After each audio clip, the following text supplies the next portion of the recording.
Welcome once more. I greet you. I welcome you to my channel. My channel has Akinola-Anjou on YouTube. You can always find me there. Newer production, newer editions will always come out every Thursday. And I thank you for listening, for watching, and for the encouragement with your subscription. Yes, today's topic I have decided to be immunology knowledge and laboratory diagnosis. Immunology is one subject that I find almost most interesting because it was a subject in medical lab that really helped to expose the greatness of God. My physiology lecturer, all my lecturers were great. My physiology lecturer at University of Jos, Professor Weber, would say, God has made a perfect machine. When you look at the physiology of man, you want to accept. But one thing very sure is immunology makes it more perfect because we are in an environment that we are exposed to all kinds of infectious agents, infectious organisms. And because of that, the body must be perfect against it. And when you want to know how the body is able to withstand this avalanche of infectious agents, then you must understand immunology, because immunology studies both structures and immune system. And if you want to now say, how does that connect with laboratory diagnosis? Then I'll tell you, it's the state of your immune system that really affects your coming down with infectious disease. The first line of defense is called the innate immunity. That is the non-specific innate immunity. You can see your skin and the secretions, the chemical secretions. These are all non-specific, but they protect the body against infection. But the moment that barrier is broken, the first barrier of immunity, then you go into the adaptive specific immunity.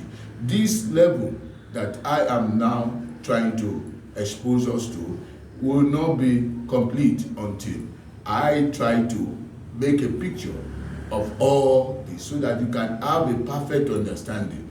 And like I've always said, knowledge is power, health is wealth. My effort is geared towards creating that symbiotic relationship between you, the public, and the medical laboratory scientists, so that together we can all enjoy good health, life in abundance. The good health will be in abundance.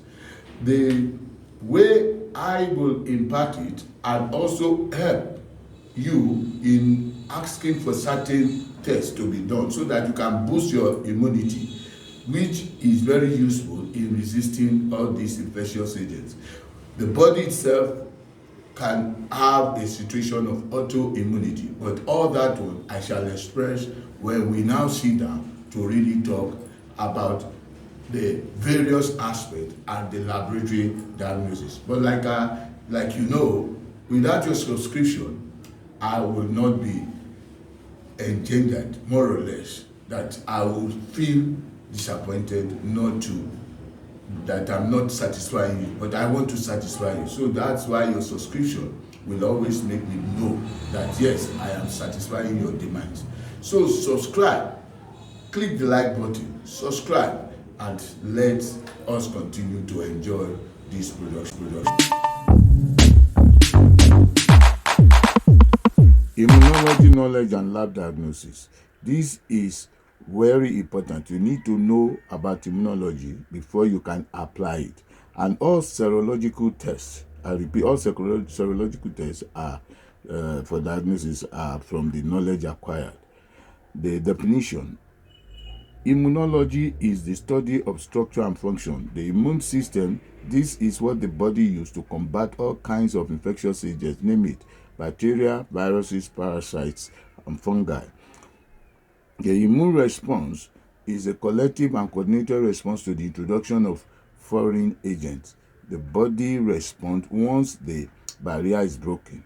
Like I said earlier in the my comment, the body has to specifically respond to this emergency, because the body does not want any part of it to be destroyed. The functional division of the immune system. We have the functional division divided into two: the innate immune system and the adaptive immune system. The adaptive immune system, like I said, is that which is specific, and it's better with repeated infection. Antibodies are produced from the soluble, and the cells produce the T lymphocytes. The adaptive immune system performs two roles of physically attacking the infectious agent and also producing specific memory cells. These memory cells are there standby to attack anytime the organism attacks again. The B cells and T cells application. The B cells are on the left. They produce antibodies, whereas the T cells produce CD4 cells and CD8 cells, which are very useful in what we do in the lab. With the HIV problem, we talk about CD4 count. The CD4 normal count is from 500 to 1,600 cells per cubic millimeter. Application of immunology knowledge in lab diagnosis. The idea that body produce antibodies against infectious agents brought about wider test kits, and this is where you now see the somatic antigen and flagellum antigen being reacted against the serum of the patient. The blue color are the somatic antigen, the red color are the flagellum antigen. And if you look at number 9, you will see the agglutination. It's very clear, up to 8. So by the time, this is also another effort at using the T cells. The T cells, you want to count CD4 count. You use this kind of machine, FACS-CD machine. It does the counting of the CD4 cells. And like I told you, the normal value is from 5,000 to 1,600. The idea that pathogenic elicits this neutrophilic response, you will see it's useful when you do complete blood count and the film reading. All these cells that have blue nuclei, all of them are the leukocytes. But on the left, you can see, the right, you will see only one that is a neutrophil. The left, you can see what we call the neutrophil pus, because it produces pus, and then that tells you the kind of bacterial infection that it is. Novel immunological assay is also part of the application. You now use flow cytometric assay to test immune cell response for the neutrophil oxidative burst and the intracellular cytokine. The cytokines are just like those things produced to protect, to invite helpers, the macrophages, to come and engulf the cell that is attacked, that is experiencing this attack from foreign agent, infectious agent. And that machine is very important. It's also useful for immunoassay when you really want to talking about proton beam factors, and this is very useful too, as what we do as immunological assay laboratory. You have no many laboratories that test for even hormonal labs, but they perform also immunological assay.